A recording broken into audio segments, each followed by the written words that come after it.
Hello student, welcome to my new video. आज का video आप सभी के लिए बहुत ही ज़्यादा इंपॉर्टेंट है क्योंकि आज के इस वीडियो में हम क्लास 12th केमिस्ट्री का एक मोस्ट इम्पॉर्टेंट टॉपिक पर हम डिस्कस करेंगे जो आपके बोर्ड एग्जाम में 100% फिक्स है कि ये पूछा ही जाता है, जो है कोलराउस का नियम। तो कोलराउस का नियम क्या होता है, इसका अनुप्रयोग क्या होता है, पूरा डिटेल में आज के इस वीडियो में हम एक्सप्लेन करने वाले हैं। याद रखेंगे ये सुबह में आपको क्लासेस प्रोवाइड की जा रही हैं, तो इसका मतलब क्या है, ये रिवीजन की क्लास है। शाम को आपको हम आगे आपकी फिजिक्स केमिस्ट्री की हम चला रहे हैं क्लासेस एक घंटे की, और सुबह में आपको ओनली रिवीजन कराया जा रहा है जो इंपॉर्टेंट टॉपिक है। जैसे कि पहले चैप्टर का हमने रिवीजन करा दिया है, दूसरे चैप्टर का जो इंपॉर्टेंट टॉपिक है वो हम करा रहे हैं, ठीक है ना। तो चलिए दोस्त, बिना देर किए टॉपिक को शुरू करते हैं। चलिए,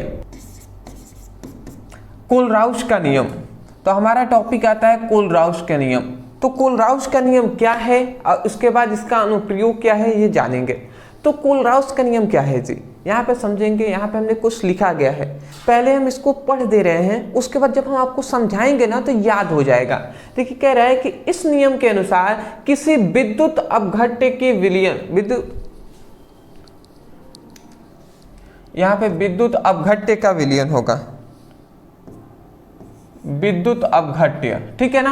तो यहाँ पे ये कहा जा रहा है, इस नियम के अनुसार किसी विद्युत अपघट्य के विलयन की अनंत तन्यता पर तुल्यांकी चालकता, धनायनों की तुल्यांकी चालकता, ऋणायनों की तुल्यांकी चालकता के योग के बराबर होता है। ये हमारा नियम है जी, कोलराउस का नियम। बट मैं जानता हूं कि आपको अभी समझ में नहीं आए होंगे। अब बिल्कुल ऐसे समझ में भी कैसे आएंगे दोस्त, अगर मैं केवल पढ़ के आपको सुना दूं तो इससे आपको याद हो जाएंगे? बिल्कुल भी नहीं। तो चलिए अब हम याद आपको कराते हैं, ठीक है ना। चलिए, याद कराने के लिए मैं आपको एक फिगर बनाता हूं। सबसे पहले एक हम बर्तन यहाँ पे ले लेते हैं, एक एक पॉइंट्स को हमें समझते हुए दोस्त चलना है। सबसे पहले हमने एक यहाँ पे क्या ले लिया, सबसे पहले तो हमने एक बर्तन यहाँ पे ले लिए, ठीक है ना। एक हमने ये खुला बर्तन हमने यहाँ पे ले लिया है। अब इसमें हम विद्युत अपघट्य घोल देते हैं। एक बर्तन हमने लिया और इसमें हम यहाँ तक विद्युत अपघट्य को घोल देते हैं। विद्युत अपघट्य यहाँ पे मैं लिख दे रहा हूं, विद्युत अपघट्य का विलयन है, विद्युत अपघट्य का जलीय विलयन है, ठीक है ना। मतलब इस बर्तन में विद्युत अपघट्य का जलीय विलयन घोला गया है। इसका मतलब आप समझ रहे हैं, विद्युत अपघट्य का जलीय विलयन। इसका मतलब ये है कि पहले से इसमें जल है, पहले से इसमें जल मतलब H2O है, और उसके बाद इसमें जलीय विलयन मतलब जल इसमें पहले से है। अब विद्युत अपघट्य हमने इसमें घोल दिया, तो विद्युत अपघट्य मतलब जैसे NaCl एक विद्युत अपघट्य है। तो जब हम जल में क्या करेंगे, जब हम जल में विद्युत अपघट्य घोल देंगे तो हम यही नहीं कहेंगे जी कि विद्युत अपघट्य का जलीय विलयन है। तो ये हमारा एक विद्युत अपघट्य का जलीय विलयन है। उसके बाद यहाँ पे एक फॉर्मूला हम लिख दे रहे हैं, ये आप याद रखेंगे कि lambda EQ infinite equal to lambda EQ infinite, यहाँ पे प्लस, फिर से बीच में प्लस, फिर से लैम्डा EQ इन्फिनाइट यहाँ पे माइनस। ये आपको फॉर्मूला याद रखेंगे क्योंकि यही फॉर्मूले से आप कोलराउस का नियम बोलने वाले हैं, ठीक है ना। ये जो फॉर्मूला हम आपको बता रहे हैं ना, इसी फॉर्मूले से आप कोलराउस का नियम बोलेंगे जी। देखिए, मैं थोड़ा सा यहाँ पे नाम लिख दे रहा हूँ, कौन क्या है। देखिए, इन्फिनाइट को हिंदी में क्या कहते हैं जी, इन्फिनाइट को अनंत कहते हैं, ठीक है ना। इन्फिनाइट को अनंत कहते हैं। लैम्डा जो है ना उसको चालकता कहते हैं, लैम्डा को चालकता। EQ क्या है, EQ को तुल्यांकी कहते हैं, तुल्यांकी, ठीक है ना। EQ के तुल्यांकी कहते हैं। तो यहां पे आप समझ गए EQ क्या है, तुल्यांकी है, और लैम्डा क्या है, चालकता है, और EQ क्या है, अनंत है, अनंत है, ठीक है ना। तो यहाँ पे हम यही कह रहे हैं, ध्यान से आप समझेंगे। आप कह देंगे कि कोई भी विद्युत अपघट्य का ये विलयन है, तो विद्युत अपघट्य के विलयन की मतलब यहाँ पे कोलराउस के नियम के अनुसार विद्युत अपघट्य के विलयन की अनंत तन्नुता पर तुल्यांकी चालकता, धनायन की तुल्यांकी चालकता, ऋणायन की तुल्यांकी चालकता के योग के बराबर होता है। यही है जी हमारा कोलराउस का नियम। आप रटेंगे नहीं दोस्त, मैं पहले ही कह दे रहा हूं, समझ कर याद करेंगे, इसलिए मैं यहाँ पे फोकस कर रहा हूं समझाने पर, ठीक है ना। यहाँ पे मैं फोकस कर रहा हूं समझाने पर।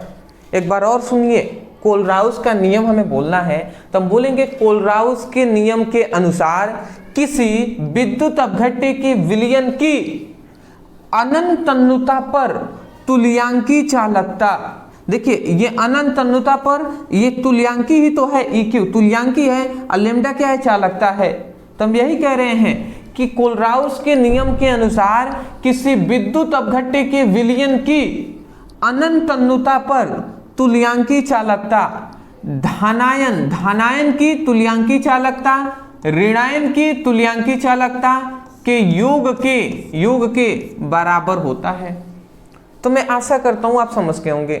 वही बात यहां पे लिखा गया है कि इस नियम के अनुसार किसी विद्युत अपघट्य के विलयन की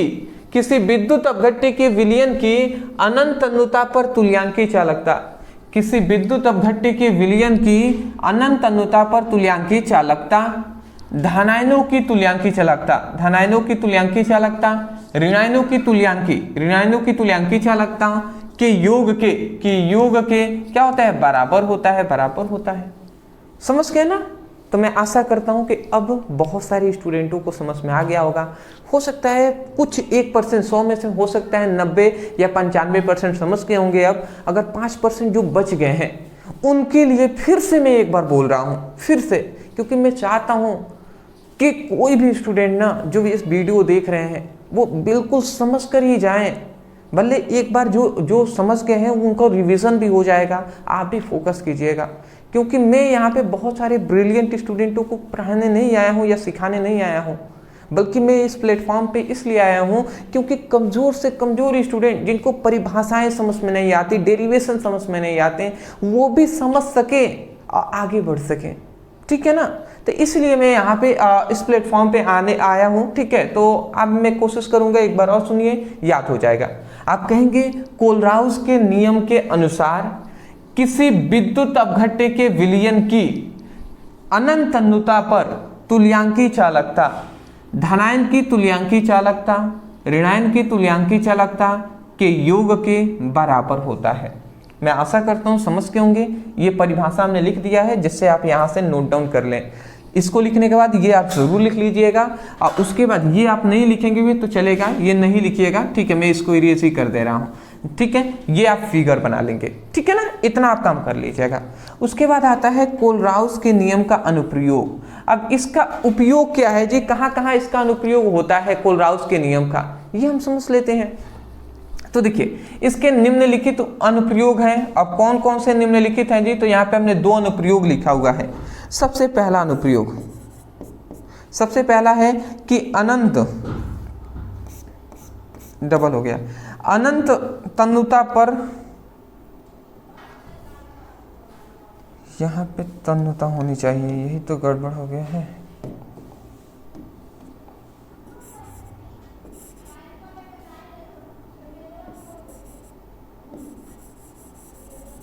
यहाँ पे थोड़ा टाइपिंग मिस्टेक हुआ है, मैं इसको सुधार कर दे रहा हूँ, थोड़ा सा वेट कीजिएगा। यहाँ पे आप क्या लिख देंगे, यहाँ पे लिखेंगे तन्नुता,